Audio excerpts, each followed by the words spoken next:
ప్రార్థన చేసుకుని అతని దేవుని యొక్క వాక్యాన్ని మనం అందరం కూడా నేర్చుకుందాము. ప్రార్థన చేసుకుందాము.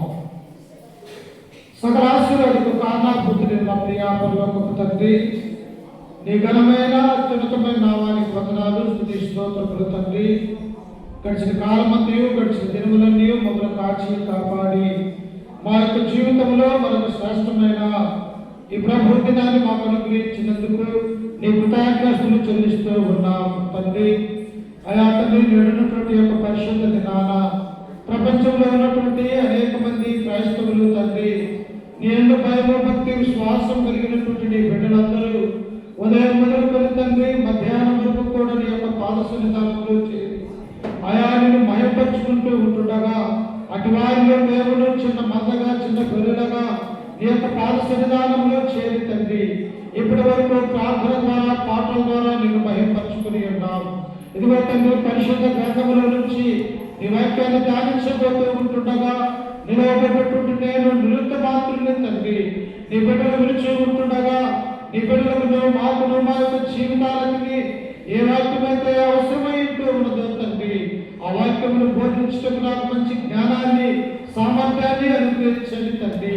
ఇదిగో తండ్రి నన్ను శిరోసాంతం మరుగుపరుచుకొని అర్థమయ్యే రీతిగా నీ బిడ్డలకు తండ్రి ప్రకటించడానికి తండ్రి నీ పరిశుద్ధాత్మ నడిపింపును సహాయం చేయండి తండ్రి. ఇదిగో అల్లం శక్తుల్ని సైతాన్ శక్తుల్ని నిద్ర శక్తుల్ని మీరు దూరపరచండి తండ్రి. నీ కృప నీ ప్రేమ మా మీద ఉంచి మాకు సహాయం చేయగలరని యేసు పరిశుద్ధ నామమున ప్రార్థించి అడిగి వేడుకుంటున్నాము తండ్రి. ఆమేన్. క్రీస్తునందు ప్రేమించబట్టి ఈ ప్రభు దినాన కూడి వచ్చిన సకల పరిశుద్ధులకు మన రక్షకుడు ప్రభువైనటువంటి యేసుక్రీస్తు నామమున మీ అందరికీ వందనాలు తెలియజేస్తూ ఉన్నాను. దేవుడు గతించిన ఆదివారం నుంచి ఒక ఆదివారం వరకు మనలందరినీ కూడా తన రెక్కల కింద భద్రపరిచి మనకు క్షేమాన్ని మంచి ఆరోగ్యాన్ని అనుగ్రహించి ఆయన యొక్క సన్నిధిలో ఈ విధంగా కోరుకొని ఆయన స్తుతించే గొప్ప భాగ్యాన్ని దేవుడు మనందరికీ కూడా కలుగజేసిన విధానాన్ని బట్టి మనం ఎల్లప్పుడూ దేవునికి కృతజ్ఞతలు చెల్లించుకోవాలి. అందుకనే ప్రతి ఆదివారం కూడా సంఘంగా సమకూడుకోవచ్చు, ఆత్మ సంబంధంగా ఒకరి ద్వారా దేవుని యొక్క మాటల ద్వారా హెచ్చరిక చేయబడుతూ దేవుడు మనకిచ్చినటువంటి తలాంతులలో నుంచి పాటల ద్వారా దేవుని మహిమపరుస్తూ ప్రార్థన ద్వారా మన యొక్క జీవితంలో ఆయన్ని వేడుకుంటూ ఈ విధంగా క్రైస్తవ యొక్క జీవితాన్ని మనము ప్రతి రోజు కూడా దేవుని యొక్క సన్నిధానంలో మనము పెంపొందించుకుంటూ ఉన్నట్టుగా మనం చూస్తూ ఉన్నాం. అలాగనే ఈ యొక్క మధ్యాహ్నకాల సమయంలో కూడా ఆనాడున్నటువంటి ప్రభువైనటువంటి యేసు క్రీస్తు యొక్క కాలంలో ఉన్నటువంటి అనేక మంది యూదులు ఇశ్రాయేలు ప్రజలు కూడా దేవుని కొరకు దేవుని యొక్క మాటలు వినాలన్నటువంటి ఆశ కలిగి ఆనాడు యూదా ప్రజలు ఉంటున్నట్టుగా మనం చూస్తూ ఉన్నాము. ఈనాడు ఎలాగైతే మనము దేవుని యొక్క మందిరంలో చేరి నా దేవుని యొక్క సన్నిధానంలో ఉండి ఆయన యొక్క మాటలు వినాలా, ఆయన యొక్క మాటలు విని నా హృదయంలో దాచుకోవాలని చెప్పేసి మనం ఎలాగైతే ఆశపడి ఆయన యొక్క సన్నిధిలో ఉంటూ ఉన్నామో ఆనాడు ప్రభువైనటువంటి యేసుక్రీస్తు కాలంలో కూడా యూదులు దేవుని కొరకు ఎదురు చూసేవారిగా ఉంటున్నట్టుగా మనం చూస్తూ ఉన్నాం. మలాకి గ్రంథానికి మత్తయికి ఈ రెండు గ్రంథాలు రాయబడటానికి 400 సంవత్సరాలు తండ్రి అయినటువంటి దేవుడు ఏ ప్రవక్తతో కానీ ఏ మానవుడితో కానీ ఆయన మాట్లాడినట్టు బైబిల్లో మనకి కనిపించదు. ఎన్ని సంవత్సరాలమ్మా?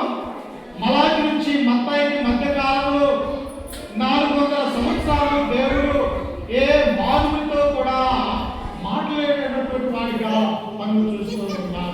అయితే ఈ 400 సంవత్సరాలలో జనులు ఏమైపోయారంటే ఎవరి స్థానుసారంగా వారు విగ్రహారాధన చేయటము, లేకపోతే ఎవరి స్థానుసారంగా వారు దేవుడి యొక్క సన్నిధానానికి రాలేకపోవటము, అలాగే భౌతిక సంబంధమైనటువంటి పనుల మీద పడి పూర్తిగా దేవుణ్ణి మర్చినటువంటి వారుగా ఈ యొక్క యూదులను ఇశ్రాయేలు ప్రజల్ని మనం చూడగలం.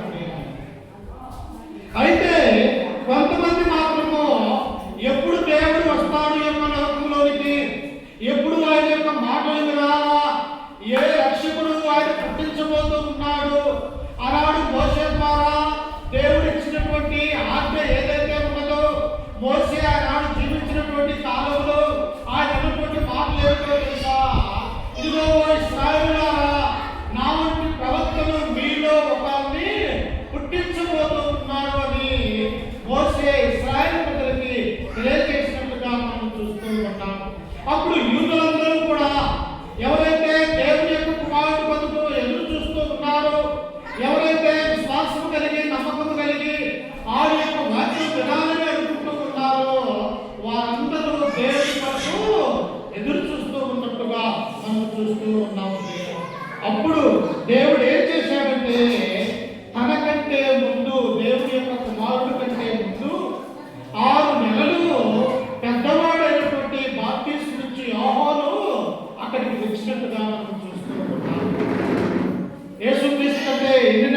చూస్తున్నామమ్మా, 6 నెలల ముందు పెద్దవాడిగా ఆయన ఉంటున్నట్టుగా మనం చూస్తూ ఉన్నాం. ఆయన వచ్చి అక్కడ ఉన్నటువంటి ప్రజలు, ఎదురు చూస్తున్నటువంటి యూదులు, ఇశ్రాయేలు ప్రజలు, సుంకరులు, అలాంటి పాపులు, అన్యులు అందరూ కూడా క్రీస్తు కొరకు ఎదురు చూసేవారిగా ఉంటూ ఉన్నారు. అప్పుడు చూడండి, నాతో పాటు పరిశుద్ధ గ్రంథంలో నుంచి లూకా సువార్త 3వ అధ్యాయము, లూకా సువార్త 3వ అధ్యాయము 3వ వచనం చదువుకుందాం. 3.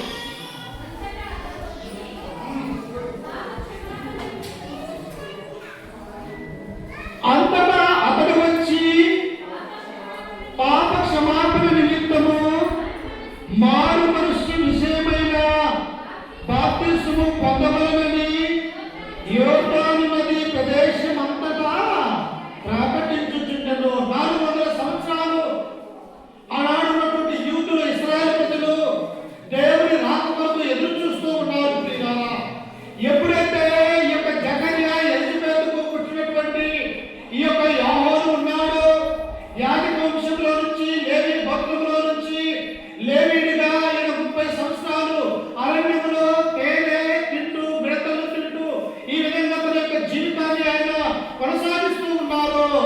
తన 30వ ఏట ఆయన ఎక్కడికి వస్తూ ఉన్నాడు అంటే యోర్దాను ప్రాంతం అంతటికి కూడా ఆయన వస్తూ ఉన్నాడు. యోర్దాను ప్రాంతం అంటే ఎన్నో నీళ్లు సముద్రముగా ఎల్లప్పుడూ కూడా తాగే నీరు పారే ప్రాంతముగా ఉంటూ ఉన్నది. యోర్దాను ప్రాంతం అంటే కానాను దేశంలో ఇష్టమైనటువంటి ప్రాంతముగా దేవుని మనం చూడగలం. ప్రియులారా, అప్పుడు ఈయన వచ్చి ఏం చేస్తూ ఉన్నాడంటే, అంతటా అతను వచ్చి పాప క్షమాపణ నిమిత్తము మారు మనస్సు విషయమైన బాప్తిసము పొందవలెనని యోర్దాను నది ప్రదేశం అంతటా ప్రకటించుచుండెను. ఏం చేయాలంట మానవుడు? ఈ లోకంలో ఒక వ్యక్తి మారు మనస్సు పొంది క్రీస్తులోనికి రావాలంటే ఒక బోధకుడు అవసరమై ఉంటూ ఉన్నది.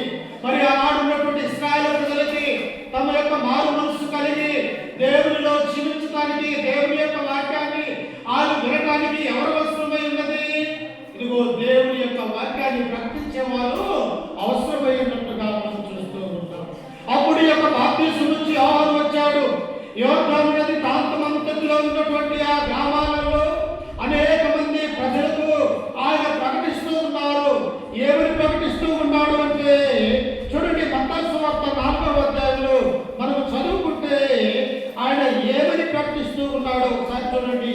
ప్రియులారా, చూడండి, మత్తయి సువార్త 3వ అధ్యాయంలో మొదటి నుంచి చదువుకుందాం. ఒకసారి చూడండి.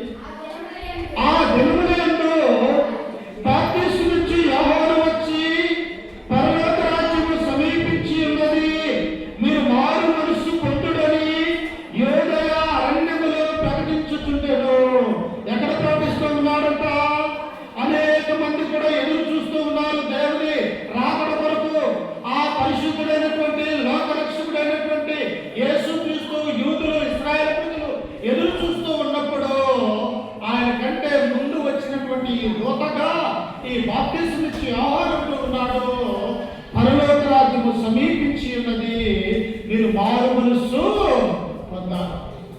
ఒక వ్యక్తి దేవుళ్ళలోకి రావాలంటే, ఒక వ్యక్తి నీతిగా, నిజాయితీగా, యథార్థముగా జీవించాలంటే, ఒక వ్యక్తి తన యొక్క పాపాన్ని ఈ లోకంలో పోగొట్టుకొని దేవుని యొక్క కుమారుడుగా, కుమార్తెగా ఈ లోకంలో బ్రతకాలంటే, ఈ లోకంలో ఉన్న మానవులు చేయవలసినటువంటి మొట్టమొదటి పని ఏమిటి అంటే తమ మనస్సు మార్చుకోవాలి. మనసు మార్చుకోకుండా, మారు మనసు కలిగి లేకుండా, దేవునికి ఇష్టడై ఉంట,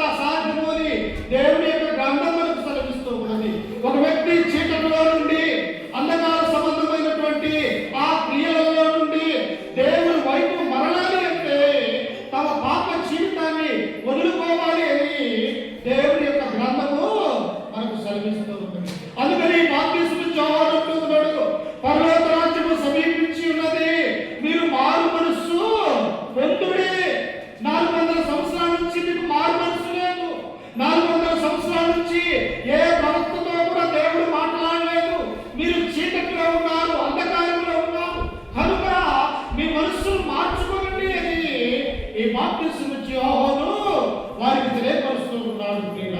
నేను ఎటువంటి మానవులుగా మనము దేవుని వైపు మరలాలంటే, దేవుని యొక్క సన్నిధానానికి రావాలంటే మొట్టమొదటిగా మనం చేయవలసినటువంటి పని ఏమిటంటే ఈ యొక్క హృదయంలో ఉన్నటువంటి మనస్సు అనేది మార్చుకోవాలి. మనసు మారకుండా లోకరీతిగా మన యొక్క ఆలోచనలు మార్చుకోకుండా దేవుని వైపు తిరగటం అనేది అది జరగనటువంటి పని అని మనం అందరం కూడా గుర్తు చేసుకోవాలి.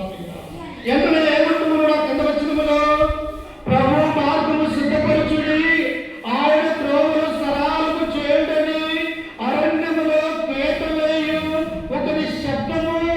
ఎక్కడున్నాడంట ఆయన? అరణ్యములో ఉన్నాడు. తన యొక్క శరీరం చుట్టూ తోడు తట్టి కట్టుకొని తన యొక్క ఆహారం ఏమిటో తెలుసా?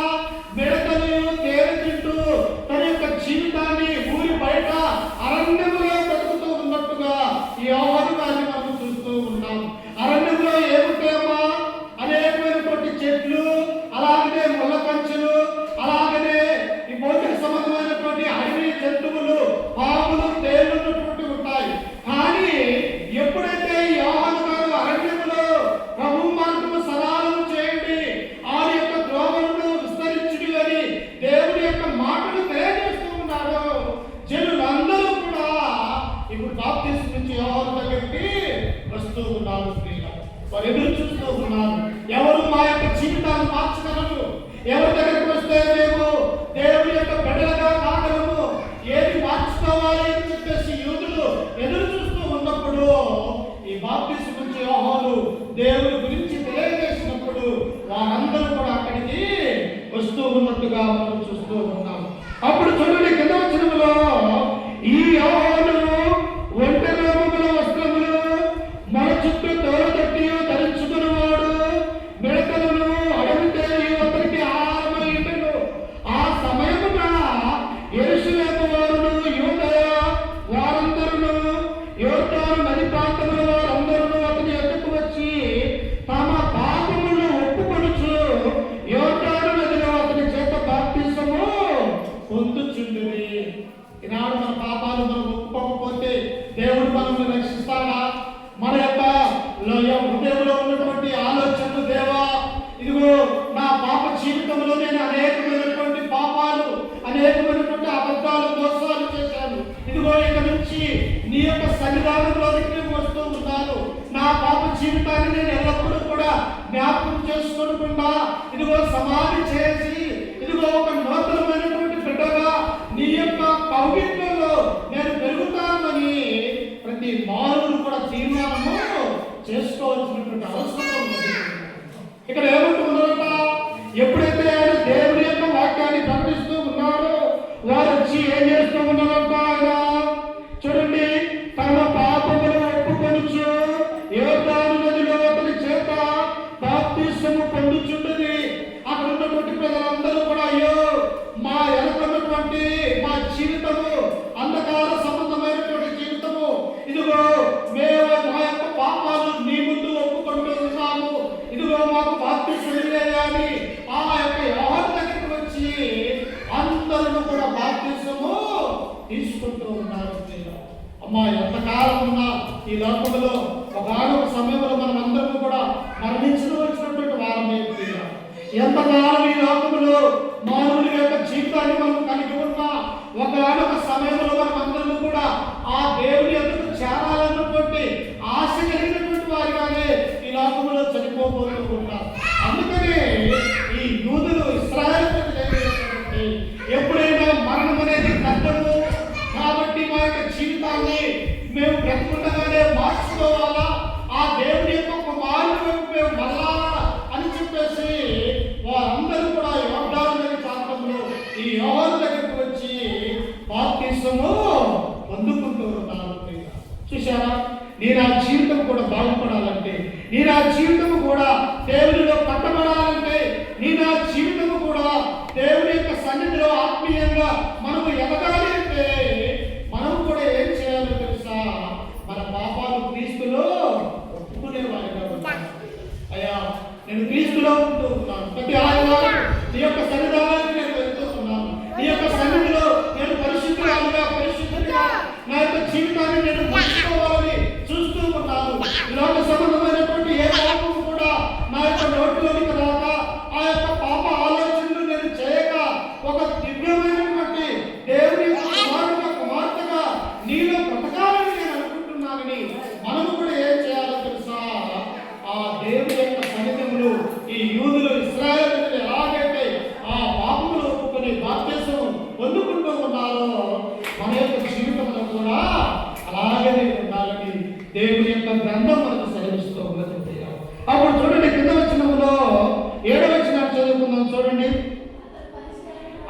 పరిశీలనలోను సద్దూకైలలోను అనేకులు బాప్తిస్మము పొందవచ్చుట చూచి సర్ప సంతానమా రాబో ఉగ్రతను తప్పించుకున్నట్టుకు మీకు బుద్ధి చెప్పిన వాడెవడు చూసానట్లుగా ఎవరెవరు వస్తూ ఉన్నారట?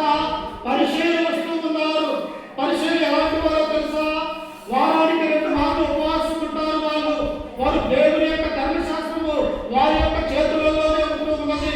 ప్రతి శనివారం విశ్రాంతి దినమున వారు దేవాలయాలలో జనులకు వాక్యాన్ని బోధించే వారిగా ఉంటూ ఉన్నారు. అది మాత్రమే కాదు, వారు కట్టుకునే అంగి కానీ వారు ధరించే వస్త్రాలు కానీ వైవిధ్యకరంగా ఉంటూ ఉంటాయి. ఇంటి పరిశీలన కూడా ఈ బాప్తిస్మం నుంచి యోహాను యొక్క మాట పెట్టడానికి వారు ఇచ్చారు. పరిశీలన అంటే సామాన్యమైనటువంటి వ్యక్తులు కాదు. అపోస్తలుడైనటువంటి పౌలు గారు కూడా పరిశీలన సంతతికి చెందినటువంటి వారిగా మనం చూడగలం. పరిశీలన అంటే ఉన్నతమైనటువంటి చదువుతున్నటువంటి వారిగా ఉంటారు. ఆనాడు ఉన్నటువంటి యూదులలో 70 మంది గొప్పవారిగా ఉంటే వాళ్ళలో పరిశీలు సంతతికి చెందినటువంటి వారు అనేక మంది కూడా ఉన్నటువంటి వారిగా మనం చూస్తాం. ఇస్తే నిష్ఠగలిగినటువంటి పరిశీలు ఏం చేస్తున్నామో తెలుసా? మేమే నీతిమంతులను, మేము మాత్రమే దేవుని యొక్క కుమారులు అని తమ యొక్క జీవితంలో అనుకుంటూ గర్వపడుతున్నటువంటి ఈ పరిశీలి సైతము దేవుని యొక్క మాటలు విని బాప్తిస్మం పొందుకోవటానికి అక్కడికి వచ్చాడు. మరి మనమంతా మన జీవితం అంతా మన ఉన్నతమైనటువంటి చదువు ఉందా మనకి? లేకపోతే గొప్ప ధనము, గొప్ప ఆస్తి, లోక సంబంధంగా మనం ఎంతటి వారమని మనకు మనం ఆలోచన చేసుకోవాలంటున్నారు. బాప్తిస్మం నుంచి యోహాను దగ్గరికి తమ పాపాలను ఒప్పుకోవటానికి ఎవరు వచ్చారంట? పరిశీలన వచ్చారు. వారితో పాటు ఎవరు వచ్చారంట? సద్దూకైలైనటువంటి వారు కూడా వచ్చారు. ఈ సద్దూకైలు ఎవరంటే అసలు దేవుడు అనేవాడే లేడు, మానవుని యొక్క జన్మము ఒకసారి ఉంటూ ఉన్నది. ఆ తర్వాత చనిపోయిన తర్వాత ఈ లోకంలో ఏమీ ఉండదు. ఇక దేవదత్తులు అనేటువంటి వారు ఉండదు, పునరుత్థానం అనేది ఉండదు అని ఈ సద్దూకైలు వీరికి వర్గంగా ఉండి జనులకు బోధించేవారుగా వీరుంటున్నట్టుగా మనం చూస్తూ ఉంటాం. ఇప్పుడు ఇరువురు కలిసి కూడా ఎక్కడికి వస్తూ ఉన్నారంట? దేవుని నమ్ముకోవటానికి, క్రీస్తులో ఉండటానికి, దేవుని యొక్క వాక్యం వినటానికి, తమ పాపాలు ఒప్పుకోవటానికి ఈ పరిశీలు సద్దూకైలు అనే తెగల వారు ఈ యోర్దాను బాప్తిస్మము పొందవచ్చారు. బాప్తిస్మం ఇచ్చే యోహాను ఆయన ఎలా ఉంటాడు? ఆయన శరీరానికి తోలు తట్టి కట్టుకున్నటువంటి శరీరం ఎలా ఉంటుందంట? మనకన్నా మంచి వస్త్రాలు దేవుడు అనుగ్రహించి ఉన్నాడు. కానీ అడవిలో ఉన్నటువంటి ఈయన తోలు తట్టి తన యొక్క సొక్కాగా వేసుకుంటూ ఉన్నాడు. తను తినే ఆహారం ఏంటో తెలుసా? మిడతలు, అడవి తేన 2 కలుపుకొని తిని తన యొక్క జీవితాన్ని ఆయన జీవించేవాడిగా ఉంటూ ఉన్నాడు. ఇట్టి వాడు చెప్తే పరిశీలు, సద్దూకైలు, యూదులు, ఇశ్రాయేలు ప్రజలందరూ తమ మనస్సు మార్చుకున్నటువంటి వారిగా ఉంటూ ఉన్నారు. ఎందుకు? ఆయనలో ఉన్నది దేవుని యొక్క వాక్యము, ఆయనలో ఉన్నది పరలోక సంబంధమైనటువంటి ఆయన యొక్క మాటలని గుర్తించి ఈ లోకంలో అశాశ్వతమైనటువంటి ఈ జీవితాన్ని మేము క్రీస్తులో శాశ్వతంగా ఏర్పరచుకోవాలి. ఈ లోకంలో ఏది కూడా సంతోషం అనేది లేదు, అది దేవుని దగ్గర మాత్రమే సంతోషము, సమాధానం ఉన్నదని గుర్తించి ఆ బాప్తిస్మం నుంచి యోహాను దగ్గరికి వారు వచ్చి ఉన్నారు. చూసారా? మన యొక్క జీవితాలు కూడా మనం ఏ స్థితిలో ఉన్నా, ఎలాంటి స్థితిలో ఉన్నప్పటికీ కూడా మన యొక్క జీవితాలు కూడా క్రీస్తులో మార్చుకుంటూ, అయ్యా ఈ లోకంలో నాకు ఏది కూడా శాశ్వతము కాదు, నీవు మాత్రమే శాశ్వతమైన నిత్యమైనటువంటి దేవుని యొక్క కుమారుడివి, నీవు మాత్రమే నాకు మార్గమై ఉన్నావు, నీవు మాత్రమే నన్ను దీవించగల వాడిగా ఉంటూ ఉన్నావు, నీ యందు ఉంటేనే నాకు సమాధానం అని మనము కూడా మన యొక్క హృదయాలలో తీర్మానము చేసుకొని దేవునిలో ఉండాలి అని ఈ వాక్య భాగం మనకు సెలవిస్తూ ఉంది. చూడండి, కింద వచనములు ఇంకా మనం చదువుకుంటే ఏమవుతుందో చూడండి. 7వ వచనంలోనే అతడు పరిశీలనలోను సద్దూకైలలోను అనేకులు బాప్తిస్మము పొందవచ్చుట చూసి సర్ప సంతానమా, ఏమంటూ ఉన్నామా? సర్ప సంతానమా, సాతాను చేత మోసగించబడినటువంటి వారారా, మీ తండ్రి అయినటువంటి అపవాది మీకు తండ్రిగా ఉన్నాడు, జనకుడిగా ఉన్నాడు. ఎందుకో తెలుసా?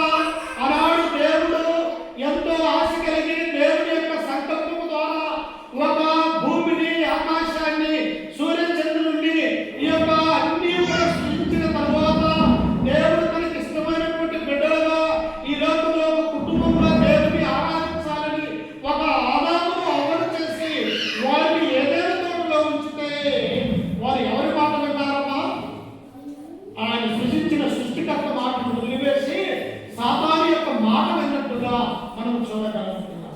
అందుకని ఇక్కడ ఏమంటున్నాడు? సర్ప సంతానమా, మీరు ఎలాంటి వారు? ఏ సంతానము? దేవుడు తన యొక్క సంతానముగా, తన యొక్క బిడ్డలుగా ఆ ఏదైనా తోటలో మిమ్మల్ని సృష్టించి మీకు ప్రతిరోజు కూడా సాయంకాల సమయంలో ఆయనతో మీరు మాట్లాడేవారిగా ఉన్నప్పటికీ కూడా దేవుని యొక్క మాటలు వదిలివేసి సాతాను యొక్క మాటలు విని లోకంలోనికి పాపము రావడానికి కారకులు ఎవరు అంటే ఆదాము, హవ్వ. అందుకే ఇక్కడ బాప్తిస్మం అంటున్నాడు, సర్ప సంతానమా, మీ తండ్రి అయినటువంటి అపవాది అనేవాడు మీ తండ్రి. ఎందుకో తెలుసా? నా మాటలు మీరు ఎప్పుడూ కూడా వినలేదు. మీ తండ్రి అయినటువంటి అపవాది మాటలు మాత్రమే మీరు విని మీ యొక్క జీవితాలను కోల్పోయినామని ఆనాడు ఏదైనా తోటలో నుంచి ఆదాము, హవ్వను ఆయన వెళ్ళబెట్టినట్టుగా మనం చూస్తూ ఉన్నాం. అయినప్పటికీ కూడా మహిమగల తండ్రి సర్వోన్నతుడు, మహోన్నతుడు, నా నుండి వెళ్ళిపోతే ఇంకా ఎక్కడ దూరమైపోతారో, ఈ లోకంలో సాతాను చేతుల కింద పడి వారి యొక్క జీవితాలు నాశనం చేసుకుంటారు ఏమోనని తన ప్రియకుమారుడైనటువంటి యేసు క్రీస్తు వారిని మనకు రక్షకుడిగా ఆయన పంపించి చూసాడా? ఆయన ఎంత మంచివాడు దేవుడు. ఆయన మానవీయంగా ఎంత ప్రేమ కలిగి ఉన్నాడు, ఎంత దయ కలిగి ఉన్నాడు. నీ నా జీవితాలను బాగు చేయడానికి, నీ నా జీవితాలను నిత్య రాజ్యంలో ఆయనతో పాటు ఉండాలని, మనము పరలోక రాజ్యంలో నివసించాలని తన ఒక్కగానొక్క కుమారుడైనటువంటి యేసు క్రీస్తు వారిని లోకానికి పంపించినటువంటి వాడిగా మనం చూస్తూ ఉన్నాం. ఇప్పుడు యేసు క్రీస్తు వారి కూడా వచ్చి ఎక్కడికి వస్తున్నాడు? ఈ బాప్తిస్మం నుంచి యోహాను దగ్గరికి ఆయన వస్తూ ఉంటాడు. ప్రియులారా, మనమంటే పాపం చేసినటువంటి వారు, ఆనాడు ఉన్నటువంటి యూదులంటే పాపం చేసినటువంటి వారు. కానీ యేసుక్రీస్తు ఏమన్నా పాపం చేశాడా? ఆయనలో ఎటువంటి పాపం కూడా లేదు, ఆయనలో ఎటువంటి దోషము లేదని ఆయన యొక్క గ్రంథం మనకు సెలవిస్తూ ఉంది. అయినప్పటికీ కూడా ఈయన కూడా ఈ యొక్క యోర్దాను నది ప్రాంతానికి వచ్చి ఈ బాప్తిస్మం ఇచ్చి యోహాను దగ్గరికి వచ్చి నాకు కూడా బాప్తిస్మం ఇవ్వమని ఆయన అడుగుతూ ఉన్నాడు. అసలు ఎలా, ఎందుకు అడగాలి? ఆయనలో ఏమన్నా పాపం ఉన్నదా? ఏమీ లేదు. ఆయనలో ఏమన్నా దోషం ఉన్నదా? ఏమీ లేదు. 33 సంవత్సరాలు ఈ లోకంలో జీవించినప్పటికీ పాపం అనే అంధకారం అనే సైతాను ఉన్నటువంటి ఈ లోకంలో ఆయన ప్రవేశించినప్పటికీ కూడా ఆయన ఏ పాపము లేనటువంటి వాడిగా మనం చూడగలుగుతున్నాం. ఒకనొక సమయంలో రోమా సైనికులు అరెస్ట్ చేసి ఆయన్ని రోమా గవర్నరైనటువంటి పిలాతు దగ్గరికి వెళ్ళినప్పుడు, పిలాతు యొక్క భార్య ఒక అన్యురాలిగా ఉన్నప్పుడు రాత్రి వేళ సమయంలో ఈ రక్షణ గురించి నాకు దర్శనం కలిగినదయ్యా, ఈయన ఎలాంటి వాడో తెలుసా? ఈయన ఏ పాపము కూడా లేదు, ఏ దోషము కూడా లేనటువంటి వాడిగా ఉన్నాడు, ఈయన నీతిమంతుడయ్యా అని చెప్పేసి ఆ పిలాతు యొక్క భార్య తమ భర్తకు ఈ క్రీస్తు గురించి తెలియజేసినట్టుగా మనం చూస్తూ ఉన్నాం. అయితే ఏ పాపము లేని ఈయన ఎక్కడికి వచ్చారంట? బాప్తిస్మం పొందుపడ్డారు. చూడండి, ఆ మాటలు మనం చదువుకుందాము ఒకసారి. అదే మత్తయి సువార్త 3వ అధ్యాయం 13వ వచనం చదువుకుందాం. చూడండి ఒకసారి. ఆ సమయమున యోహాను చేత బాప్తిస్మం పొందుటకు యేసు గలిలయ నుండి యోర్దాను దగ్గరనున్న అతని యొద్దకు వచ్చెను. అందుకు యోహాను, నేను నీ చేత బాప్తిస్మం పొందవలసిన వాడినై ఉండగా నీవు నా యొద్దకు వచ్చుచున్నావా? చూసావా? ఆయన గుర్తించాడు, ఈయన దేవుని యొక్క కుమారుడు గుర్తించాడు. ఈయన పరలోక రాజ్యంలో నుంచి వచ్చినటువంటి ఒక మధ్యవర్తిని ఈ యొక్క యోహాను గుర్తించినట్టుగా మనం చూస్తూ ఉన్నాం.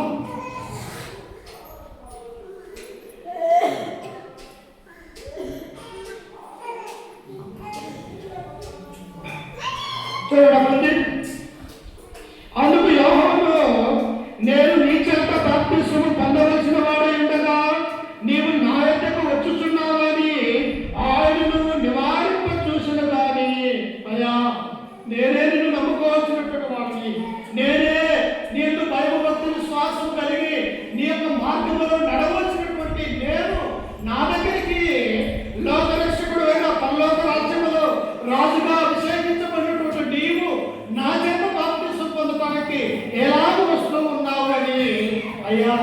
నీవు నా చేత బాప్తిసము పొందకూడదు అని చెప్పేసి యేసుక్రీస్తును మరి ఆపినట్టుగా మనం చూస్తూ ఉన్నాం. అప్పుడు ఏమన్నాడు తెలుసా? అదే విషయం మనమైతే నేనెందుకు బాప్తిసం తీసుకోవాలా, నేనే లోకరక్షకుణ్ణి, ఈ లోకము నా ద్వారానే తండ్రి యొద్దకు చేరుతూ ఉన్నదని మనమైతే అసలు ఆయన దగ్గరికే వెళ్ళే వాళ్ళము కాదు ప్రియులారా. కానీ లోకరక్షకుడు యేసుక్రీస్తు ఎలాంటి వాడు తెలుసా? మనమందరము కూడా క్రీస్తు వలె ఉండాలని, మనమందరము కూడా దేవుని యొక్క కుమారుడు వలె విధేయత కలిగి ఉండాలని, ఆయన యొక్క మాటల ప్రకారం మనము జీవించాలని, ఆయన మార్గంలో మనము నివసించాలని, నడవాలి అని చెప్పేసి యేసుక్రీస్తు ఆ బాప్తిసం ఇచ్చి యోహాను దగ్గరికి బాప్తిసము పొందటానికి వచ్చి ఉన్నాడు. అప్పుడు ఆయన ఏమంటూ ఉన్నట్టే చూడండి, ఆ 15వ వచనంలో, యేసు ఇప్పటికి కాలిము నీతి యావత్తు ఇలాగూ నెరవేర్చుట మనకు తగి ఉన్నదని అతనికి ఉత్తరమిచ్చెను. అయ్యా, నన్ను ఆటంకపరచవద్దు, నేను దేవుని యొక్క కుమారుడే, లోకానికి వచ్చిన లోకరక్షకుడే, కానీ నేను ఈ లోకంలో నుంచి తండ్రి యొద్దకు ఈ మానవుని చేర్చాలంటే, ఈ మానవుని ఎలాగైతే నీ ద్వారా బాప్తిసం పొందుకుంటూ ఉన్నారో దేవుని యొక్క కుమారుడుగా నేను కూడా అలాగనే ఇలాగ చేయాలి అని చెప్పేసి ఈ నీతి యావత్తు ఇలాగ జరగాల, కాబట్టి నాకు నీవు బాప్తిసము ఇవ్వమని అంటున్నాను. యేసుక్రీస్తు వారు ఎంత విధేయత కలిగినటువంటి వారు, యేసుక్రీస్తు మన ఎడల ఆయన ఎంత ప్రేమ కలిగినటువంటి వాడిగా మనం చూస్తూ ఉన్నాం. అందుకనే యోహాను సువార్త 3వ అధ్యాయము 16వ వచనంలో ఏమంటాడో ఒకసారి చూడండి. యోహాను సువార్త 3వ అధ్యాయము 16వ వచనం,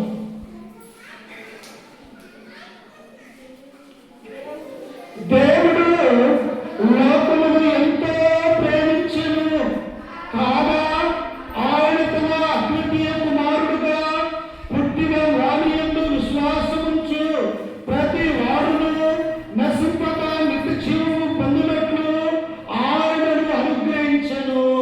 దేవుడు ఎంత ప్రేమించాడంటమ్మా, ఎంత ప్రేమ మన మీద చూపించాడంటే ఆయనకు ఒక్కగానొక్క కుమారుడైన పరలోక రాజ్యంలో ఉన్నటువంటి ఆ యేసు క్రీస్తు వారిని ఈ లోకానికి మానవ శరీరాన్ని ధరింపజేసి ఆయన పంపించాడు. మా చూస్త మన యొక్క కుమారుడు కుమార్తెలకి కష్టాన్ని కలిగించగలమా? మనము కలిగించలేము. కానీ నీనా పాపములు తీసివేయటానికి, నీనా జీవితాన్ని మార్చడానికి తన యొక్క తండ్రి అయినటువంటి మన దేవుడు తన కుమారుడైనటువంటి ప్రభు అయినటువంటి యేసు క్రీస్తు వారిని ఈ లోకానికి ఒక శరీరధారిగా పంపించినట్టుగా మనం చూస్తూ ఉన్నాం. ఆయన పంపించినప్పుడు ఏమంటూ ఉన్నాడు? అద్వితీయ కుమారుడిగా పుట్టిన వారి యందు విశ్వాసముంచు ప్రతివాడును, ఎవరైతే దేవుని యందు విశ్వాసించుతారో అలాగే ఆయన కుమారుడైనటువంటి క్రీస్తునందు కూడా విశ్వాసం కలిగి ఉంచాలా. ఒకవేళ నీకు విశ్వాసం ఉన్నదంటే అది ఎవరి వల్ల కలగాల? యేసు క్రీస్తునందు నీ విశ్వాసం కలిగి ఉండాలా. ఎందుకో తెలుసా? నీ నా పాపములు ఆయన తీసివేయడానికి, నీ నా పాపములను జ్ఞాపకం చేసుకుంటూ ఉండటానికి ఆయన ఒక గొర్రె పిల్లగా ఈ లోకానికి వచ్చినట్టుగా మనం చూస్తూ ఉన్నాం. అంత మాత్రమే కాదు, నిన్ను నన్ను తండ్రికి కుమారుడుగా కుమార్తెలుగా చేయడానికి ఆయన తన పరిశుద్ధమైనటువంటి రక్తాన్ని ఆ కల్వరిలో మన కొరకు చిందించి ఉన్నాడు అని మనం క్రీస్తునందు విశ్వాసం కలిగి ఉంటాం. అందుకనే దేవుడు ఏమంటాడు తెలుసా? రోమీయులకు రాసినటువంటి పత్రిక 10:17 కాగా వినుట వలన విశ్వాసం కలుగును, వినుట క్రీస్తు గురించిన మాట వలన కలుగుతుంది. ఆయన మాట వింటే మనకు విశ్వాసం కలగాలి, ఆయన యొక్క వాక్యము చదివితే మనకు ఆదరణ కలగాలి, ఆయనలో ఉంటే మనకు బలం కలగాలి. అంటే క్రీస్తు ఎలా ఉంటే సర్వశక్తివంతుడుగా ఉంటూ ఉన్నాడు, నీ నా జీవితాలని బాగు చేసేవాడుగా ఉంటూ ఉన్నాడు. నిన్ను నన్ను పరలోక రాజ్య నివాసులుగా చేయడానికి మధ్యవర్తిగా ఈ లోకానికి వచ్చినటువంటి వాడిగా మనం చూడగలం. అందుకనే దేవుడు ఏమంటున్నాడో తెలుసా? దేవుడు ఈ లోకముని ఎంతో ప్రేమించాడు. అంత ప్రేమించబట్టే తన ఒక్కగానొక్క కుమారుడైన యేసు క్రీస్తు వారిని బలియాగం చేసినటువంటి వాడిగా మనం చూస్తూ ఉన్నాం. అందుకనే బాప్తిసం ఇచ్చి ఆహ్వానిస్తూ ఉన్నాడు, అయ్యా నీతి యావత్తు ఇలాగ జరగాల, నేను పొందితే తప్ప నా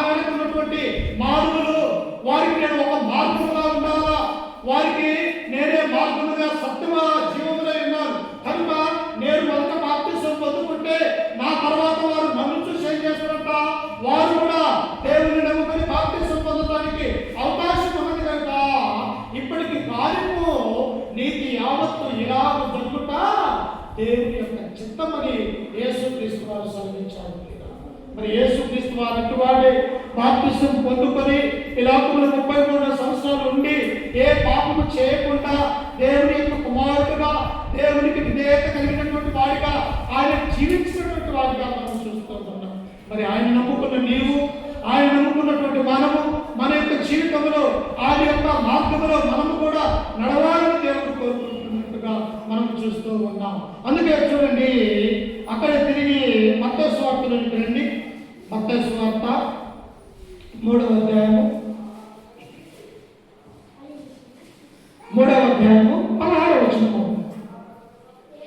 యేసు బాప్తిసం పొందిన వెంటనే నీళ్ళలో నుండి ఒడ్డుకు వచ్చెను. అతడు ఆకాశము తెరవబడెను.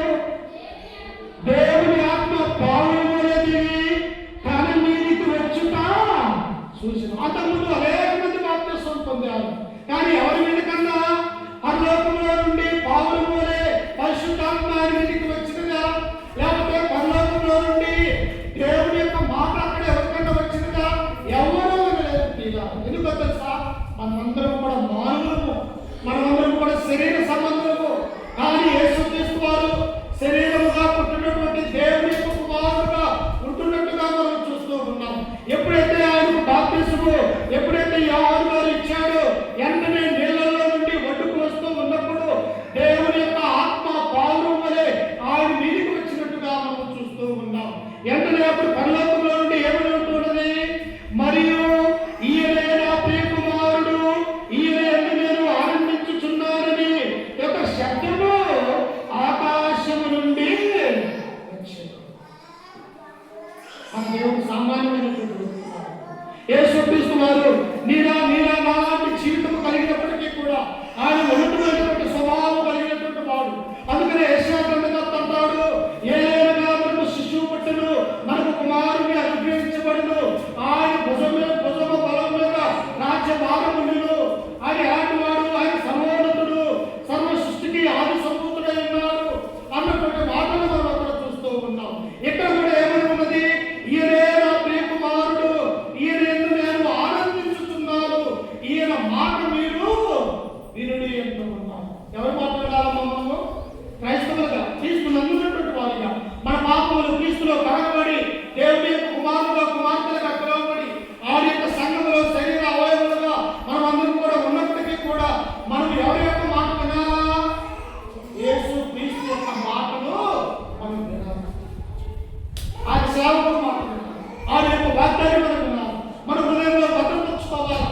అప్పుడు మనం ఏ పాపం కూడా చేయడానికి మన యొక్క నోరు కానీ, మన యొక్క కాలు కానీ, మన యొక్క నడక కానీ, లేకపోతే మన యొక్క హృదయం కానీ అవి దేవుడి నుండి దూరం అయిపోతామన్నటువంటి విషయాన్ని ఇక్కడ మనం చూస్తూ ఉన్నాం.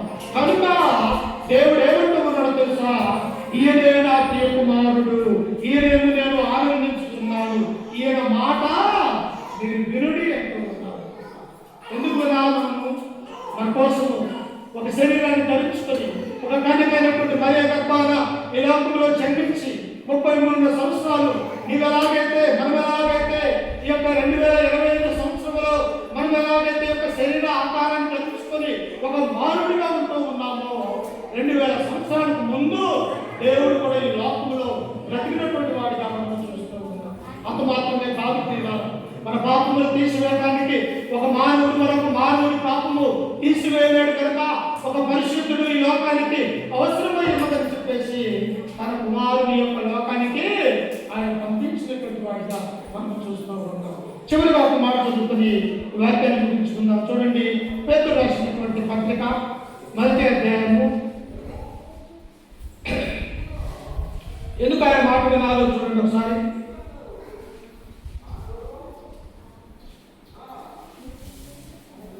ఒకటి 14 పేతురు రాసినటువంటి పత్రిక 1వ అధ్యాయం 14వ వచనం.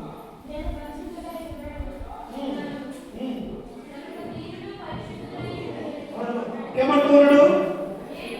నేను పరిశుద్ధుడై ఉన్న ప్రకారము మీరు పరిశుద్ధులై ఉండవాలి. అమ్మా, మనల్ని పుట్టించినటువంటి మన దేవుడు పరిశుద్ధుడు, ఆయన పంపినటువంటి కుమారుడు కూడా పరిశుద్ధుడు. ఆయన ఏ పాపం ఉండగా ఏమీ పడలేదు. ఇక్కడ అదే మాట అంటూ ఉన్నాడు, నేను పరిశుద్ధుడై ఉన్న ప్రకారము మీరు పరిశుద్ధులై ఉంటారు. మీరు అంటే సంఘంగా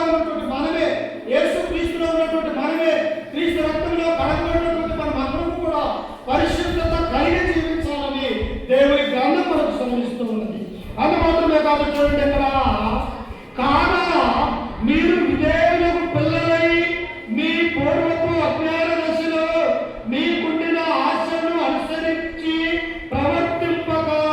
ఇక ఎందుకు? క్రీస్తులో ఉన్నాం కనుక మీరు ఇక మీదట అజ్ఞాన కాలములో పాపములో నిండి ఉన్నారు. ఆ యొక్క ప్రవర్తనను మీరు అనుసరింపగా ఎలా ఉండాలా? క్రీస్తు రక్తంలో కలగబడ్డ మనము క్రీస్తు వలె ఉండాలని దేవుడు కోరుకుంటూ ఉన్నాడు. క్రీస్తు ఎవరికి విధేయత కలిగి ఉన్నాడు? తన్ను పంపిన తండ్రి అయినటువంటి దేవునికి ఆయన విధేయత కలిగి ఉన్నాడు. మనం ఎవరికి విధేయత కలిగి ఉండాలా? ఆయన కుమారుడైనటువంటి యేసు క్రీస్తుకు మనమును విధేయత కలిగి ఉండాలి. విధేయత కలిగి లేకపోతే, గర్వపడితే గర్వం నాశనానికి మార్గం ఉంది.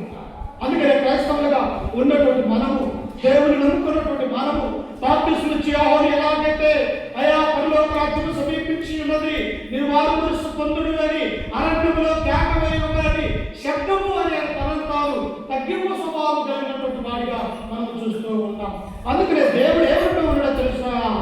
మీకుండిన ఆశలను అనుసరింపక ప్రవర్తింపక మిమ్మల్ని పిలిచిన వాడు పరిశుద్ధుడై ఉన్న ప్రకారము మీరును సమస్త ప్రవర్తన యందు పరిశుద్ధులై ఉన్నది. మనల్ని అనేక మంది చూస్తారు. లోకంలో ఉన్న వారందరూ కూడా మీరు క్రీస్తుని నమ్ముకున్న వారా, క్రైస్తవులా? అయితే ఏంటి మీ ప్రవర్తన ఎలా ఉన్నది? మీ యొక్క జీవితం ఎలా ఉండాలా? బైబిల్లో అలాగే ఉండదా? మీ దేవుడైనటువంటి యేసు క్రీస్తు వారు అని మనల్ని నిందించే వారిగా ఉంటూ ఉన్నారు. అందుకనే క్రీస్తులోనికి వచ్చిన తర్వాత మన యొక్క ప్రవర్తన ఎలా ఉండాలా? యేసు క్రీస్తు ఎలాగైతే ఈ లోకములో తండ్రికి విధేయత కలిగి ఆయన మరణించి సమాధి చేయబడి తిరిగి లేచి తండ్రి యొద్దకు పోయే వరకు కూడా ఆయన పరిశుద్ధత కలిగి జీవితము జీవించి ఉన్నాడు.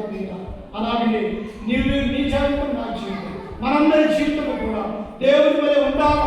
దేవుని యొక్క కుమారుడు ఎలాగైతే ఈ లోకంలో ఆయన నడుచుకుని కూర్చున్నాడు, ఆయన ఆజ్ఞల ప్రకారం మనము కూడా నడుచుకోవాలని చెప్పేసి వాక్యం ద్వారా మిమ్మల్ని హెచ్చరిస్తూ ఈ మాటలను నన్ను కూడా హెచ్చరిక చేసుకుంటూ ఓపికతో మీరందరికీ మన రక్షకుడు ప్రభువైన యేసుక్రీస్తు నామమున వందనాలు తెలియజేస్తూ ఈ వాక్యాన్ని ముగించుకుంటూ ఉన్నాం. ఎందుకంటే ప్రియులారా, సమయము 1 గంట కావస్తూ ఉన్నది కనుక 1 గంట 5 కనుక మన ఆరాధన ఉదయం 10 గంటల 30 నిమిషాలు ప్రారంభించబడి 1:10 నిమిషాలలో ముగించబడుతూ ఉన్నది కనుక చిన్న ప్రార్థన చేసుకుని తదుపరి ఆరాధన కార్యక్రమాన్ని మనం అందరం కూడా జరిగించుకుందాం. ఎందుకు అంటే ఒక వ్యక్తి ఎంత ఆహారం తినగలడో అంత ఆహారమే మనిషి తినాలా కట్టాలి. ఎక్కువ ఆహారం అయితే ఏమైపోయిందమ్మా, తిరిగి మరలా వాసన చేసుకునే అవకాశం ఉంటుంది. కనుక చిన్న ప్రార్థన చేసుకుని తదుపరి దేవుని యొక్క ఆరాధన చేసుకుంటాం.